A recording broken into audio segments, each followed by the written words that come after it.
He kōna ipurangi tēnei nā te reo irirangi o Aotearoa.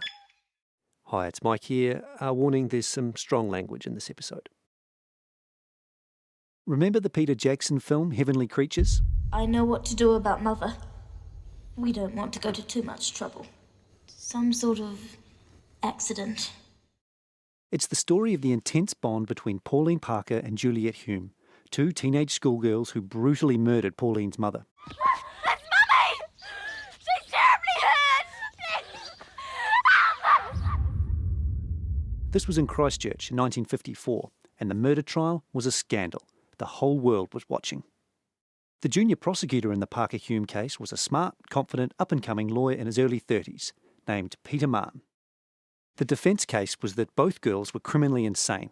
2 doctors gave evidence on this, but after they'd finished, the judge called both sides into his chambers and said that the evidence wasn't good enough, and he was thinking of telling the jury to disregard it. This was endgame for the defence. The 2 girls had confessed, so it was insanity or nothing. Years later, one of the defence lawyers, Brian McClelland, talked in an interview about what happened next. His words here are read by an actor. Peter Mahon and I sat up all night, and I mean all night, in the law library. We went through everything we could find, because he thought it was terribly wrong too. McClelland and Mahon were friends, but they were opponents in the Parker Hume case. McClelland was defence, Mahon was prosecution. Even so, they worked through the night and found a single precedent for including the insanity defence. They went back to court and told the judge, who still wanted it thrown out. Peter, to his eternal credit, said no. On behalf of the Crown, he couldn't support this idea. There was sufficient evidence. The judge was furious with Peter and said, "Very well." The evidence was heard. Not that it worked, Parker and Hume were convicted. But McClelland, who died in 1993, never forgot how his friend was prepared to work against his own case and enrage a judge just because he thought it was the right thing to do. 25 years after the Parker Hume trial, Peter Mahon was himself a High Court judge. He was leading the Royal Commission of Inquiry into the Erebus disaster, and he was about to make himself unpopular with the judiciary again. This time, his notoriety would be captured in a single sentence. An orchestrated litany of lies. Orchestrated litany of lies. Orchestrated litany of lies. An orchestrated litany of lies. Litany of lies. An orchestrated litany of lies. This orchestrated litany of lies. To listen to an orchestrated litany of lies. I'm Michael Wright. And I'm Katy Gosset. From Stuff and RNZ, this is White Silence, a podcast about the Erebus disaster.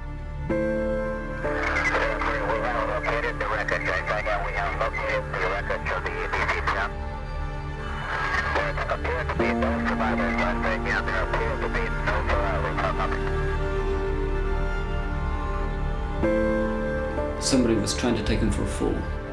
That was never going to happen. My professional competence and integrity have come under savage attack. From that moment, it was as if the whole world went mad.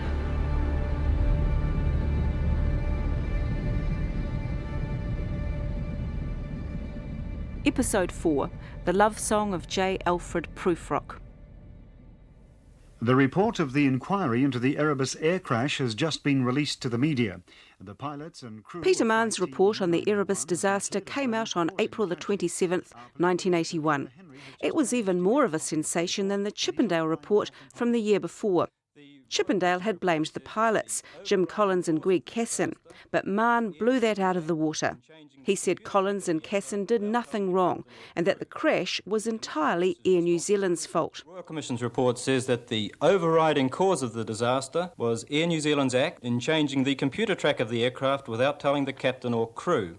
The Commission places responsibility for this error on incompetent administrative airline procedures. But that wasn't even the juiciest part. What really got people talking was that Mahon didn't just say Air New Zealand were incompetent, he said they were liars. Mr Justice Mahon says that there were palpably false sections of evidence which he listened to, and he said they could not have been the result of a mistake or faulty recollection. Justice Mahon goes on to say they were very clearly part of an attempt to conceal a series of disastrous administrative blunders. And I quote, "I am forced reluctantly to say that I had to listen to an orchestrated litany of lies." You heard in the last episode about all the mistakes Air New Zealand made in the lead up to the crash. The altitude rules that everyone ignored, the last-minute change in the flight path, the way nobody knew what was going on. With all of that, no one was really expecting the airline would come out of the commission squeaky clean. But the vehemence in Mahan's words that the airline had conspired to deceive was something else.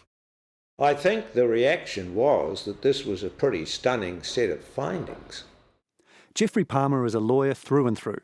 He's Sir Geoffrey these days, former Prime Minister and Attorney General. But back in 1981, he was an opposition Labour MP. He had no connection to the Erebus story, but no lawyer was going to miss just how big a deal this report was. The findings of the Commissioner really were that there'd been a deliberate plan of deception, almost of a sort that was designed to undermine the Commission, and it was almost as if people were committing perjury. So those are very serious allegations to make. According to Mahon, the cause of the crash boiled down to one line you heard in that news clip before. Changing the computer track of the aircraft without telling the captain or crew. Mahon said Air New Zealand knew about this change all along and just straight up forgot to tell Collins and Casson. Remember the typo explanation from the last episode? How Brian Hewitt had typed 164 degrees instead of 166 and moved that final waypoint 27 miles? Mahon said, more likely than not, that never happened. He reckoned the airline had deliberately shifted the flight path away from Mount Erebus, out into McMurdo Sound. He said they'd done that because it was clearly better to fly over flat sea ice than over a volcano.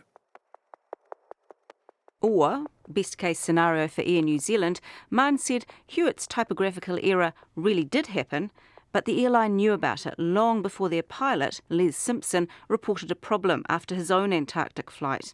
And once they knew about the error, they decided to leave the flight path where it was, for the same reason. It made a whole lot more sense for the route to be over sea ice than over Erebus. But if this flight path was so much better, why did Air New Zealand move it back at all? Mahon said this was probably because a new edition of something called the Ross Sea Chart was about to be published. The chart would show flight paths in the area, including the Air New Zealand one. The airline had only ever got permission from Civil Aviation for the route over Erebus, so better to move it back to more or less where it was supposed to be. All of this had huge implications for Air New Zealand. If all or even just some of Mahan's findings were true, a lot of people at the airline must have been lying. Mahon didn't name names, but based on what you've just heard, Brian Hewitt and the other navigators would have to have been in on it. Same with Ross Johnson, who was in charge of the Antarctic flights, and John Wilson, who briefed the pilots. And if Air New Zealand was really going to cook up a scheme like this, senior management would have to have been involved as well. And there was one more serious issue here: insurance. We've mentioned this before. If it could be proven that the crash was due to willful misconduct on Air New Zealand's part, the airline wouldn't be protected by the limited liability of its policy. Now, this was a very high hurdle to clear, and it had been in place since the crash. But Mahan's findings threw up something else. As well as tearing strips off Air New Zealand, he had heavily criticised civil aviation for basically failing in its oversight of the Antarctic flights. The reason this was a big deal was because back in the early 80s, civil aviation was a division of the Ministry of Transport, part of the government. And while Air New Zealand might have limited liability, the government didn't. And it turned out no one had really thought about what that might mean. Here's Sir Jim McClay, who was New Zealand's Attorney General at the time. No one had really raised the issue of the civil aviation role. It was all a question of whether the airline was responsible. We were sort of barely aware of it as a potential liability until after the report was published, when everybody said, my goodness, the airline may be limited in its liability, but the civil aviation division is not. And so the Crown was very much in the gun financially. Things got a lot more serious when, on the back of the Mahon report, a consortium formed by the families of the dead passengers sued Air New Zealand and the government. Kim Murray, who was a lawyer for civil aviation at the Royal Commission, remembered what happened next. So the insurers, I think, quite cleverly came to the New Zealand government and said, look, you need to come to us with an amount of money and we'll put it into a pool of funds and then we'll look at paying out to each claimant. And that's actually what happened.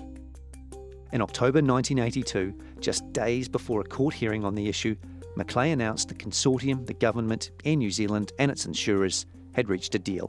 Eventually we negotiated, and it was a long and quite complex process. We negotiated an arrangement whereby the Crown would make a payment into a fund which would then be administered by the insurers, but the insurers agreed not to seek limitation to liability. This meant the families of the victims could get more money than international laws might have allowed. Not everyone did, though. Kim Murray again. It sounds somewhat heartless, but younger people at the beginning of their lives, the damages are quantified much higher than somebody at the end of their life, because the young person has lost a life of earning and living, whereas an older person has a shorter period to live and less money to earn. The deal was confidential, but estimates since have put the total payout for the 200 New Zealand passengers on the flight at about $20 million. The government, for its part, put up nearly $7 million. The figure showed up in a footnote in the 1983 budget. Everything you've heard so far related to what Peter Mahon considered were the major causes of the crash. But there were plenty of other subplots in the report that seemed to fit his narrative of cover-ups and lies and misdeeds. There was Ian Gemmell, the airline's chief pilot, who went to the crash site to recover the black boxes. Mahon said Gemmell knew about the change in the flight path before he left for Antarctica. This is something that Gemmell flatly denied. Gemmell was also accused of interfering with some documents taken from the crash site, though Mahon said in his report there wasn't enough evidence to support this. There was the document that had made its way into the briefing papers for Antarctic pilots in 1978 and probably 1979 as well. We didn't mention this in the last episode about the commission, even though the lawyers spent ages on it, because it was kind of a sideshow. Basically, this document showed a flight path pretty close to the one that went down the middle of McMurdo Sound, but it wasn't quite a match. So maybe it showed that Air New Zealand knew about the route change, but it might also have been a planning document from way back before the Antarctic flights even started. Like I said, sideshow. There was the break-in at the home of Jim and Maria Collins, the story we told right at the start of episode 1. Remember, a photo of Jim Collins was torn up and papers rifled through, but hardly anything was stolen. Maria Collins was asked about it at the Royal Commission, and a lot of people thought it was pretty fishy. Richard Griffin, RNZ's chief political reporter at the time, remembers some wild rumours circulating in the press gallery about Robert Muldoon and the SIS. The theory went that Muldoon was also SIS minister, so the break-in was an inside job to find any documents Jim Collins might have left at home that showed he was misled, or that Air New Zealand was lying. Just to be clear, that's the Prime Minister of New Zealand dispatching secret agents to stage a burglary and mastermind a cover-up. It all sounded a bit cloak and dagger for Griffin. The SIS has standards and they have levels of authority. They can't be, well, they shouldn't be in any way dictated to by a Minister of the Crown. It just doesn't. It's just too le carre, really. But some bereaved family members wondered if there was a bit more to it. David Nicholson, whose sister Christine died in the crash, said their parents followed every Erebus development closely, including the burglary. Strangely, those things disappeared from his house. And so there's all those intrigues and the overwhelming feeling to some that things aren't being played straight all the time and there's bigger interests at work in the background. And Peter Mahon's own guess was that the break-in was probably someone looking for Maria Collins's advanced copy of the Chippendale report to find out who would be blamed for the crash. Probably an upset family member of a crash victim. Today, the crime remains unsolved. Back to the other subplots. Believe it or not, along with the 164 instead of 166 mistake, Air New Zealand's navigation department made another totally unrelated typo just before the fatal flight. We could spend the next half hour explaining the details and the arguments about how it did or didn't contribute to the crash, but we'll spare you that. Very briefly, this typo slightly messed up the copy of the flight path that Air New Zealand sent to the Americans at McMurdo Station just before the final flight. Because of this typo, the coordinates of that newly altered turnaround waypoint were missing, so the Americans missed a chance to notice that flight TE901 was now programmed to fly over Erebus. And there was the curious case of the missing notebook. This was a small black plastic ring binder belonging to Captain Collins that a police officer found at the crash site. The officer was Stu Leighton, who you heard in episode 2. And so when I found this and I opened it up, I could quite easily read that it was full of technical data and writings, and there were sort of lat longs and what I thought were radio frequencies. Stu Leighton put the diary in a labelled bag and put it in the tent with all the other documents recovered from the site. It was only years later that he and his old boss, Greg Gilpin, found out that the diary had showed up at the commission empty. All the pages had been removed. I had sleepless nights thinking about it. I couldn't let it go because... This is Gilpin. I knew very well that when we found that ring binder, it was very readable. But even if it wasn't, you wouldn't go ripping the pages out of the captain's notebook. The empty diary was significant because of what the missing pages might have contained. If Jim Collins took that diary to his Antarctic flight briefing, maybe he wrote down the coordinates of the flight path, unaware that they would be changed. Maybe he then used those coordinates to plot his route at home the night before his flight. Maybe these coordinates were what Stu Leighton could see when he leafed through the pages at the crash site.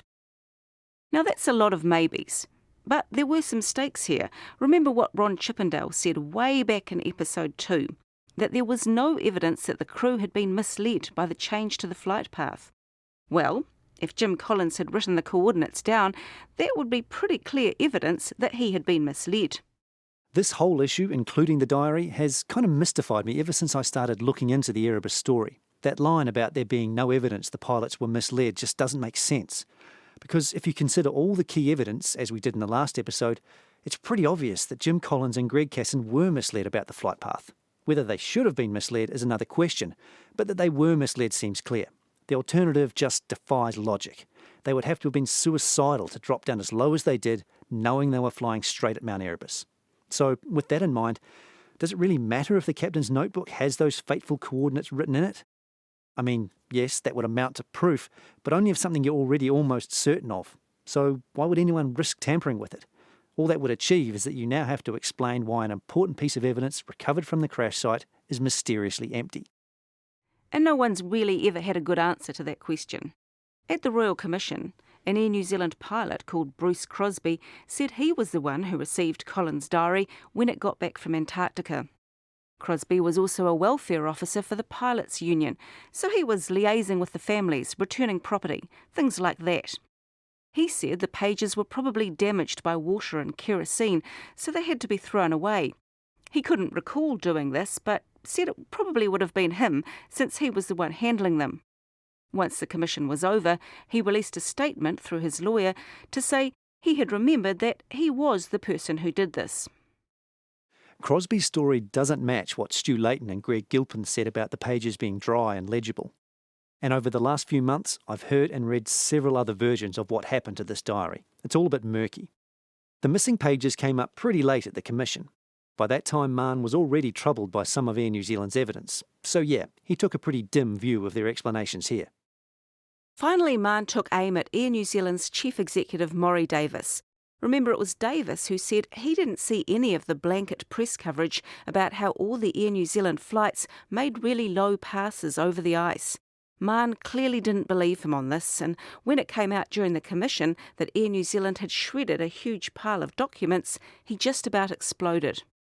It turned out that straight after the crash, Maury Davis had ordered a team to put together a master file, all the papers that might be relevant to an investigation. At the same time, he had ordered a shredding operation. Any surplus copies of those documents were to be destroyed. Why? Because Maury Davis was worried about leaks. People have sought to make a name for themselves by passing irrelevant and sometimes immaterial but also provocative documents to the media.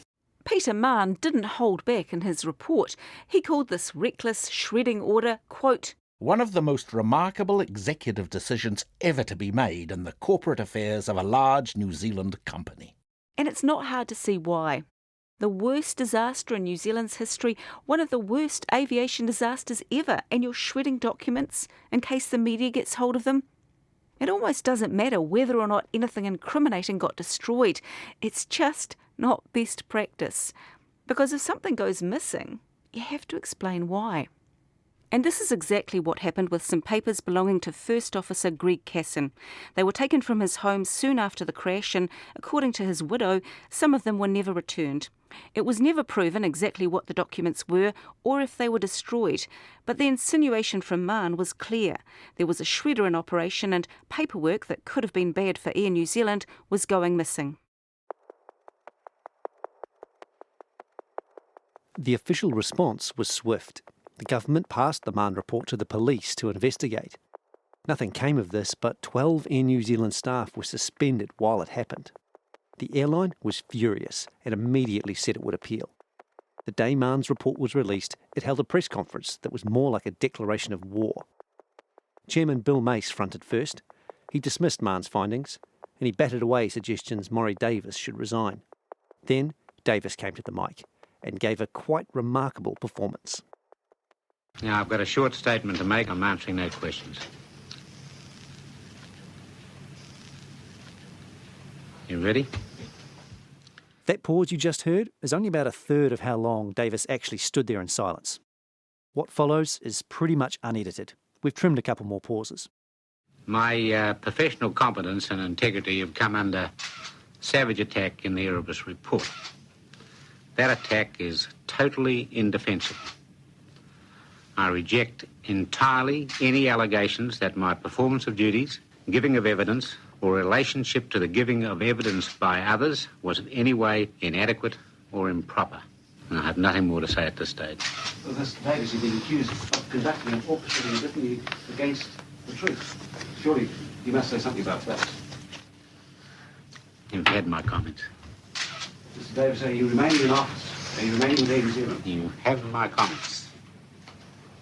Are you going to seek some legal redress? Is there any legal redress that you can seek? You have my comments. Thank you. Will you come back at another time, Mr. Davis, for comment? And he's gone. Maury Davis fell on his sword a week later. He didn't want to go, but he really had no choice. He'd become a lightning rod for criticism of the airline. In announcing his retirement, he never wavered from his belief that he'd done nothing wrong.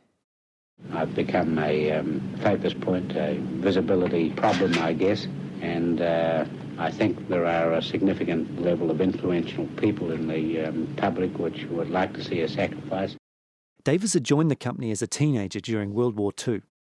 By the late 70s, Air New Zealand was a beloved national institution, and he'd risen through the ranks to run it. Now it was all gone. But Davis's story wasn't over, because he had one very powerful ally in his corner, his old friend, Prime Minister Robert Muldoon. Soon after that aborted press conference, Muldoon went on BBC Radio in the UK. What I'm asking the New Zealand public to do is give their continued support to Air New Zealand, which they know, and most people who know anything about airlines know, is one of the best airlines there is. I happen to know the airline very well. I know the people involved in it personally. And by that, I mean the board, I mean the management, I mean the people who fly the airplanes and the girls who serve the cups of tea and coffee. And they're first-class people. Then Muldoon went all in, and his target was Justice Peter Mahon. As far as his litany of lies is concerned, Muldoon told the New Zealand Herald, I can find nothing in his report which supports that comment. This was shaky ground for Muldoon. Not only was he disputing a judge's report, big no-no for a Prime Minister, he was risking a conflict of interest. Muldoon's attack on Peter Mahon was based in part on the advice of Des Dalgety, his personal lawyer. Dalgety was also the deputy chair of the Air New Zealand board. You can see how some people might have had a problem with this. Opposition leader Bill Rowling accused Muldoon of looking after a clutch of personal political friends. I thought from day one that Rob Muldoon was far too quick to come to the aid of both Air New Zealand, but more importantly Maury Davis. Richard Griffin again. The more this was pointed out to the Prime Minister, the more fearsome he'd get about the argument. And then, of course, anybody mounting the argument was somehow not really suitable to be a New Zealander and perhaps you'd like to go and live somewhere else, which was pretty much where he used to take most arguments. Griffin even confronted Muldoon on this at a press conference. Prime Minister, do you feel that perhaps you may have left the impression that somehow you support, to a degree, Air New Zealand's findings against Mr Justice Mahon's report? I would hope I've given no such impression. What we are going to do is get this thing tidy one way or another. So Muldoon was his belligerent self, but he wasn't alone here. There were plenty of people who thought orchestrated litany of lies was a step too far. OK, Air New Zealand made a lot of mistakes. They're at least partially responsible for this crash. But a conspiracy? Kim Murray, who was a junior lawyer for civil aviation at the Royal Commission, had a different take. He called it an unorchestrated litany of errors. Murray says because so much of the evidence was so complicated and so many witnesses had to cop to so many mistakes, it was understandable that someone listening to it all might think, no one could be this incompetent, they must be lying. But my personal impression is that there were genuine errors. So why did Peter Mahon go that extra mile? He could have just said, I don't accept Air New Zealand's explanations for what happened, but he didn't. Like Muldoon, he went all in. He said they lied and they conspired to lie. In a radio interview in 1982, he talked a bit about why he went so far. I was well aware that if I made any finding against the management case, I would be criticised by them. I had no doubt about that at all. But it seemed to me that I was under duty to make it as clear as possible that I'd been told a false tale. This was not some court case involving a couple of hot tip and spinsters arguing over a boundary fence. This was the world's fourth worst airline disaster. If I'd been served up a pre-constructed false tale, then it was my duty to say so in what I thought were appropriate words. I've asked a lot of people about this, and I think that explanation of his motives is only partially true. That was the Peter Mahon of the Parker Hume trial talking, the junior prosecutor who would tell a judge he was wrong not to hear some evidence. But there's more to him than that. If you read the paragraph of Mahon's report that ends with orchestrated litany of lies, you'll see it's a masterful piece of writing, perfect metre, and a crescendo that ends just so on that famous phrase. Here it is read by his son, Sam.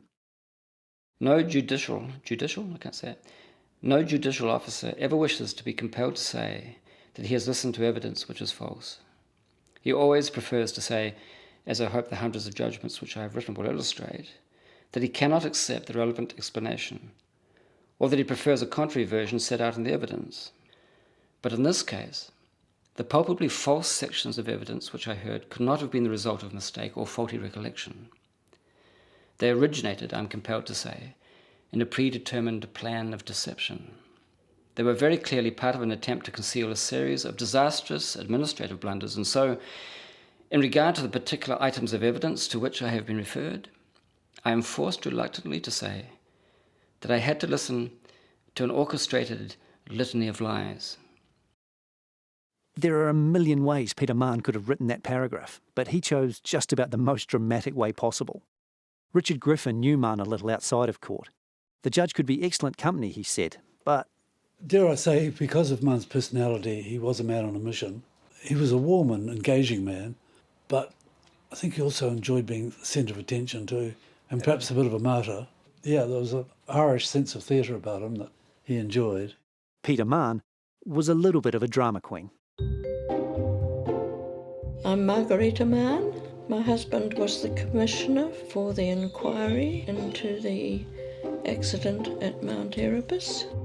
Margarita Mahon is 91 years old, with a wide smile and immaculate hair.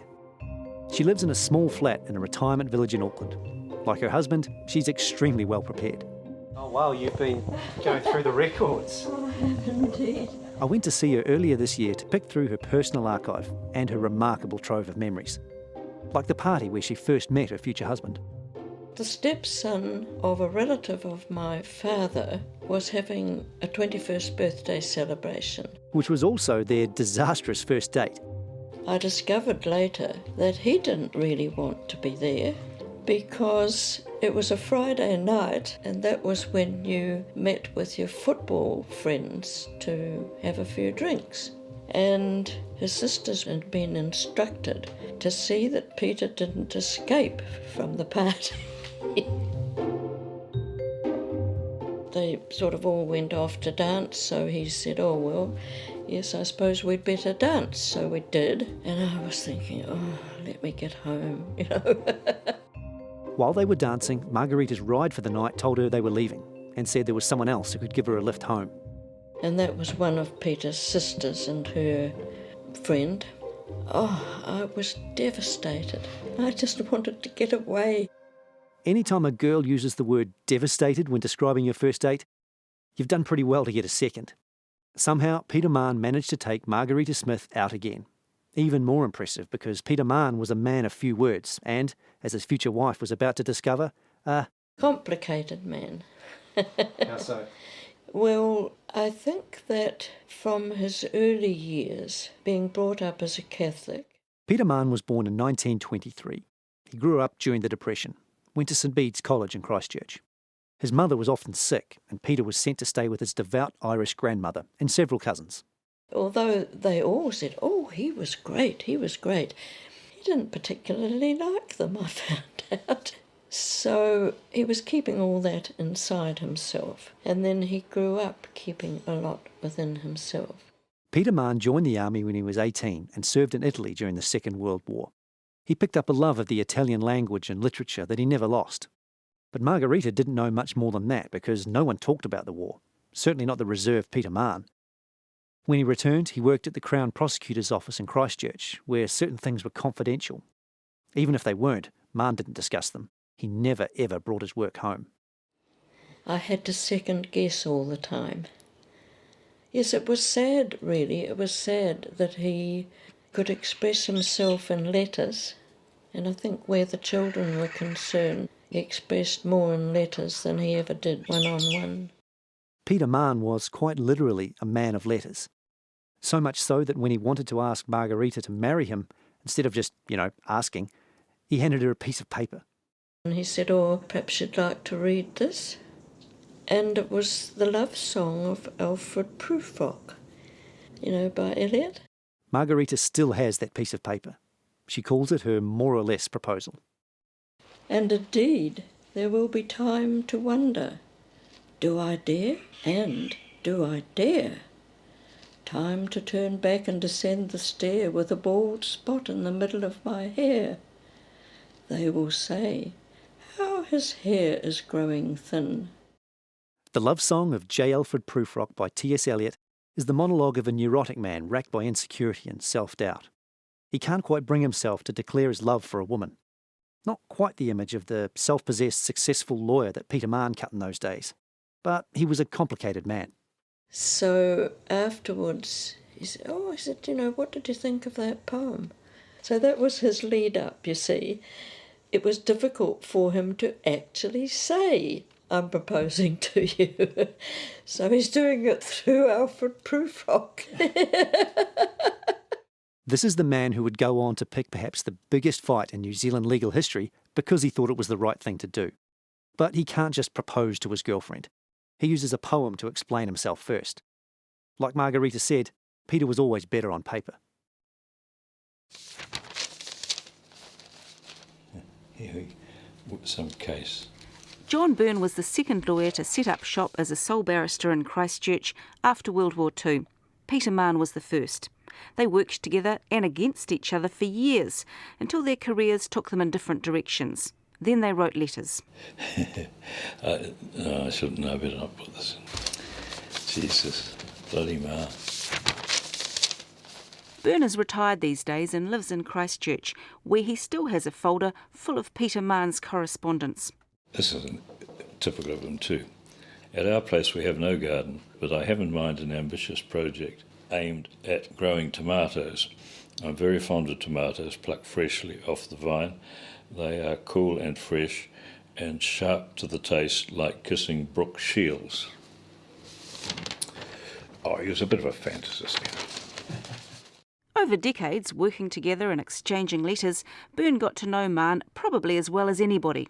He always had a touch of drama about him, old Peter. That's why he was so impressive as a barrister. And he was extremely well read, very funny, but he did have this touch for drama. He admired people who sort of stuck their neck out, I think. Mahon's wit, his faux grave manner whenever he told a joke, belied the fact that deep down he was really a conservative guy. He supported the 1981 Springbok tour. Before the Erebus fallout, he supported Robert Muldoon.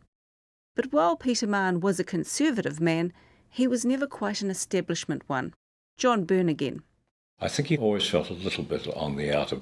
I don't know why, but he never joined the Christchurch Club, for example, which is a stuffier version of the Canterbury one. Quick interjection here to introduce you to the peculiar Christchurch class system. If you're from Christchurch or you've lived there a while, this will sound familiar. For everyone else, Christchurch is the most English New Zealand city, and it imported some of that old world social hierarchy. In Christchurch, certain surnames still matter, and the old boy networks run deep. People ask, what high school did you go to place you in the social order? And there are still 2 gentlemen's clubs in the city, as John Byrne just mentioned. The Christchurch Club for the farmers and the Canterbury Club for their urban counterparts. And all this Englishness in Christchurch is tied up with the Anglican Church.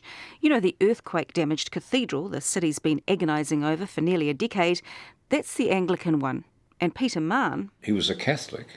I'm not the least anti-Catholic, but people used to be. That prejudice made its mark, even though Peter Mahon was never very devout. He was a lapsed Catholic, very bloody lapsed. He didn't believe in any of that rubbish. But I think that in some way sat in the back of his mind. Peter Mahon's son, Sam, has a theory about how his father's faith, or lack of it, led him to the law. It was after he came back from the war that he ditched it altogether. Because he saw that it just doesn't work. How could anybody come back from that believing in order? Well, the law, there was an order, there was the thing. If we're going to hold society together, then here's the one thing that remains, this beautiful piece of architecture called law.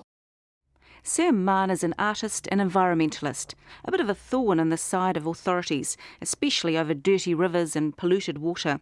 He once sculpted a bust of an Environment Minister, Nick Smith, out of cow manure, and another, much larger sculpture of Smith with no pants on, squatting over a drinking glass.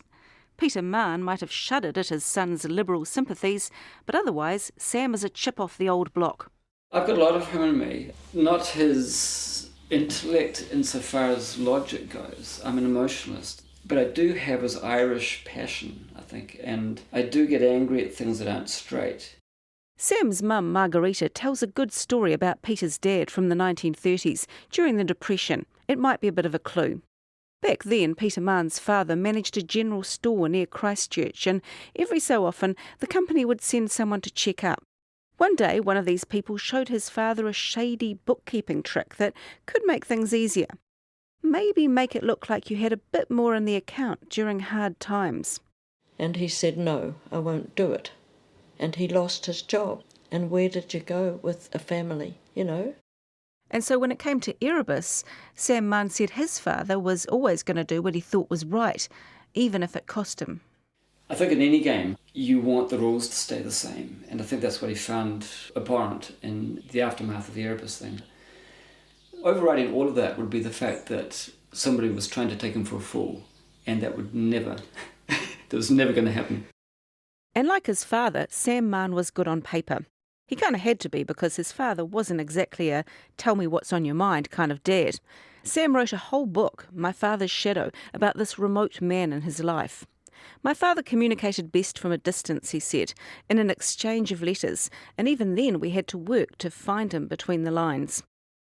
This seems true. Back in the 80s, Peter Mahon published a book called Dear Sam, a collection of letters he had written over the years, mostly to Sam and his other children, Tim and Janet. They're anecdotes about life, golf, gardening, the weather, mixed with quotes from Shakespeare, Keats and Coleridge. He writes a lot about cases he's heard too, but in the whole book there's only one tiny reference to Erebus, the defining case of his career. No wonder it was hard to know Peter Mahon. So in 1981, Peter Mahon is a bit of a square peg, a rebel conservative, part of the establishment but also a little bit on the outer. So when he thought he was getting the runaround at the Erebus inquiry, he decided to do something about it, stick to his principles and maybe ruffle a few feathers. In his sights were Ron Chippendale, the air accident investigator who blamed the pilots for the crash, Air New Zealand, who he said had conspired to lie about the mistakes it made, and Prime Minister Robert Muldoon, friend of the national carrier and about the last person anyone in New Zealand would want to make an enemy out of. Things were about to get ugly. Air New Zealand had said it would challenge Mahon's report as soon as it was released, but the process took a few months to play out. The Court of Appeal finally heard the case in October 1981 and took another 2 months to make a decision. The findings were released a few days before Christmas. Peter and Margarita Mahon were at home in Auckland, packing for the holidays in Christchurch. Suddenly, our lawn was covered with reporters, and Graham Spate. Spate was a judge, a friend of Mahon's. Graham Spate came rushing round and, "Peter, don't talk to them, Peter." And Peter said, "I'll say what I want." And so that was that. And of course, from that moment, it was as if the whole world went mad. Really. 3 members of the appeal court said that Judge Mahon had no legal right to say what he did. Justice Mahon was in trouble for branding Air New Zealand liars. 3 of the 5 appeal court judges said he should have given the airline a chance to explain itself. But the other 2, Judges Woodhouse and McMullen, went one step further. That step was brutal. The most turbulent, strangely forgotten chapter of the Erebus saga was about to begin. Peter Mahon, whether he meant to or not, had made some very powerful people very mad, and they were about to retaliate. With a ferocity that would make an orchestrated litany of lies look feeble by comparison. Mahon would never recover. If anybody could control Muldoon's comments on these things, I'd have done that many, many times. Been a lot of talk of Mr. Justice Mahon's courage. Well, let him display his courage. I could never, ever forgive Woodhouse and McMullen. They caused this to happen in our lives.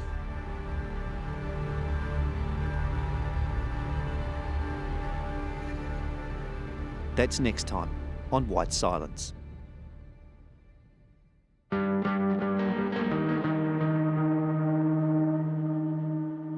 White Silence is a co-production between Stuff and RNZ, written, produced and presented by Michael Wright and me, Katy Gosset. Our executive producers are Tim Watkin and Justin Gregory for RNZ, and for Stuff, Carol Hirschfeld, Keith Lynch, John Hartevelt, Carmela Heyman and Adam Dudding also helped produce this podcast. This episode was engineered by Alex Harmer and included audio from Ngā Taonga Sound and Vision, Archives New Zealand, Channel 9 and Wingnut Films. You can subscribe to the full 6-part series at Apple, Spotify, Radio Public, Podbean and other podcast providers. You can also go to the Stuff or RNZ homepages to find details on how to subscribe.